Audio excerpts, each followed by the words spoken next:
गजा मारण्याची रीलबाजी पाहायला मिळाली। पोलीस आयुक्तांच्या तंबीनंतर सुद्धा गुंडांची रीलबाजी या ठिकाणी पाहायला मिळाली आणि त्यामुळे पोलीस आयुक्तांची भीती या गुंडांच्या मनामध्ये नाहीये का असा सवाल उपस्थित होतो। अमितेश कुमार यांच्या तंबीनंतर सुद्धा सोशल मीडियावर रील टाकलेले आहे आणि गुंडांना हे रील टाकून दहशत माजवण्याचा प्रयत्न केलाय। गुंडांच्या मनामध्ये पोलिसांची भीती राहिली नाही का असा सवाल यामुळे उपस्थित होतोय।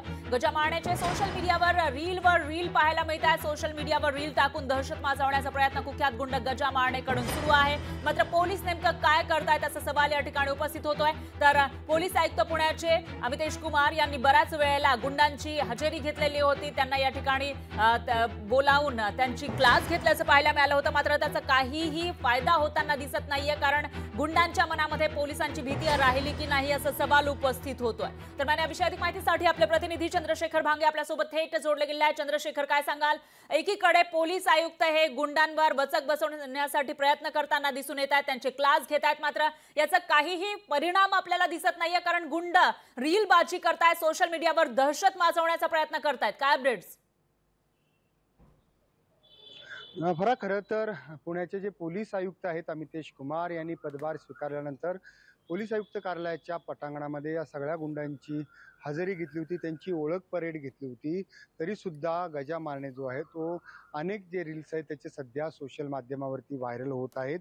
आपण पाहिलं की आज त्याचा एक नव्यानं जो सोशल माध्यमावरती रील्स व्हायरल झाला तो गुंड टिप्या पठाण याच्यासोबतचा आहे। टिप्या पठाण याच्यावरती अनेक गंभीर स्वरूपाचे गुन्हे दाखल जे आहेत, त्याचबरोबर ताबा मारणे हा त्याचा मुख्य जो आहे तो व्यवसाय असल्याचं सुद्धा सांगितलं जात आहे। आपण पाहिलं की गेल्या आठवड्यामध्ये खासदार निलेश लंके यांच्याबरोबरचा एक रील्स व्हायरल झाला होता आणि त्यानंतर या आठवड्याच्या पहिल्याच दिवशी म्हणजे सोमवारी या टिप्या पठाणबरोबरचा जो रील्स आहे त्याच्या भेटीदरम्यानचा हा सध्या व्हायरल झालेला आहे। पुणे पोलीस आयुक्त अमितेश कुमार यांची तंबी होती पहिल्याच या सगळ्या भेटीमध्येच, तरी सुद्धा पुण्यातील जे गुंड आहेत गजा मारणे हा सोशल माध्यमावरती वेगवेगळे रील्स व्हायरल करून नागरिकांमध्ये अशांतता पसरवतो का असा सवाल सामान्य पुणेकर आता विचारताना दिसत आहेत। निश्चितच चंद्रशेखर, सामान्य पुणेकर हे सवाल विचारताना दिसत आहेत, मात्र आता पोलीस यामध्ये नेमकं काय करणार, कशा पद्धतीने गुंडांना चाप बसवणार हा सवाल या ठिकाणी वारंवार उपस्थित होतोय। दरम्यान धन्यवाद तुम्ही दिलेल्या या सविस्तर माहितीसाठी।